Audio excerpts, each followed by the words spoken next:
नमस्ते, न्यूज प्रयागराज में आपका स्वागत है और मैं हूं आपके साथ मोनी। आइए रुक करते हैं आज के कुछ खास खबरों पर। शिक्षा से ही समाज, देश और राष्ट्र की प्रगति संभव। वीएल पाल स्कूल बच्चों द्वारा प्रस्तुत किए गए रंगारंग सांस्कृतिक कार्यक्रम वीएल से चौरी इंटर कॉलेज में धूमधाम हर्षोल्लास के साथ मनाया गया गणतंत्र दिवस। बारिया विकास खंड बाबूगंज गांव में स्थित बीएल से चौरी सैल कन्वेंट इंटर कॉलेज में 75वां गणतंत्र दिवस धूमधाम हर्षोल्लास के साथ मनाया गया। कॉलेज के संस्थापक बीएल पाल ने झंडारोहण किया और स्कूली बच्चों द्वारा रंगारंग सांस्कृतिक कार्यक्रम प्रस्तुत किए गए।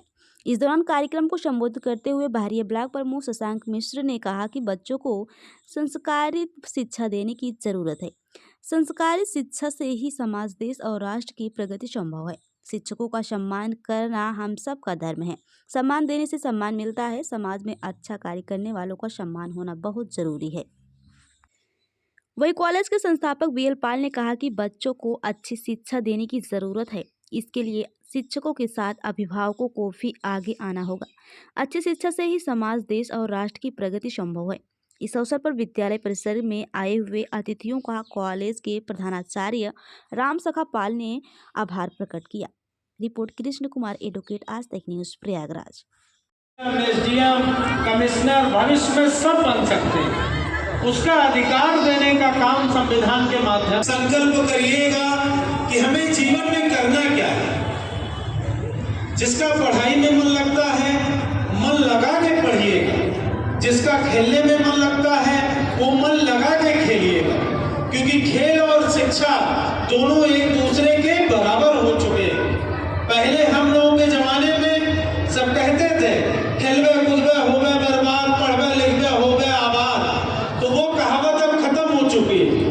अब तो घर के गार्जियन ही बोलते हैं कि नहीं खेलने में रुचि है तो उसको खेलने के लिए भेजा जाना चाहिए। तो इसलिए आप लोग अपने जीवन में, क्योंकि आने वाले समय में और एक सरलता का परिचय मिलेगा। जैसे सारे बच्चे आज की तारीख में पढ़ते हैं, चाहे कोई गरीब हो, चाहे कोई अमीर हो, चाहे कोई किस जात का हो। शिक्षा का एक लेवल बहुत तेजी से बढ़ रहा है, जो कि हमारे राष्ट्र को विकसित बनाने का काम करेगा।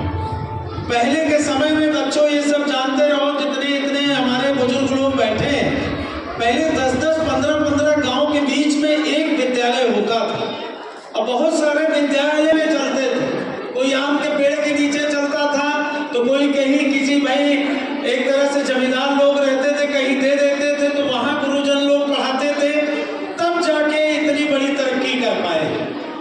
तो आज तो आप लोगों को एक अच्छा विद्यालय, एक अच्छा क्लासरूम, एक अच्छे गुरु, एक अच्छे टीचर, और सबसे ज्यादा अच्छी बात यह है कि आप जो डिजिटलाइज हो रहे हैं, जो डिजिटल अपना रहे हैं, जितने स्मार्टफोन अपना रहे हैं, तो उसको रील्स बनाने के साथ साथ पढ़ने में भी अगर प्रयोग करेंगे तो आपको एक गुरु के रूप में स्मार्टफोन भी काम करता है। चाहे विकिपीडिया की बात करें, चाहे गूगल की बात करें, आप संविधान के बारे में जानना है तो गूगल में जरूर सर्च करिए।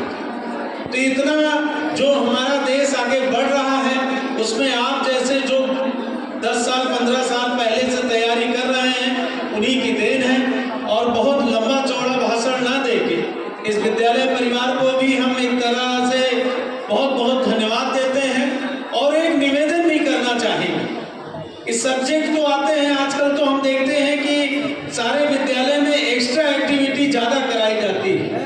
बच्चों से ज्यादा होमवर्क मिलता है बड़े बड़े विद्यालयों में कि आपको ये प्रोजेक्ट रिपोर्ट बना के आना है, आपको ये थीम पे काम करना है। तो यहाँ के जो भी प्रबंधक समिति हैं, जितने टीचर्स हैं, उनसे हमारा एक रिक्वेस्ट रहेगा कि आप लोग भी हर मंथ एक सब्जेक्ट पे जरूर टेस्ट कराएं। जैसे हम लोगों की छुट्टी होती है दोपहर में 2 बजे 3 बजे, तो बच्चे जैसे बेल बजती है तो दौड़ से भागते, एकदम ऐसा लगता है जैसे 1-8 महीने से घर से आए हो। आने में तो 5 मिनट 10 मिनट लेट हो सकता है, जाने में सबको लगता है कि सबसे पहले गेट के बाहर हम ही जाएं, क्योंकि उनको ऐसा लगता है कि घर जाने की एक चाहत होती है।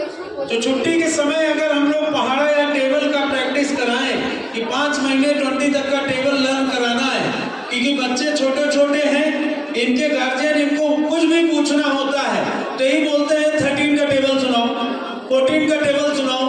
पहले हम लोगों के जमाने में भी बता दें, हमारे भी बच्चे हैं, हम भी यही चीज पूछते हैं जो न बता पाए, और जो आता है वो पूछते ही नहीं है।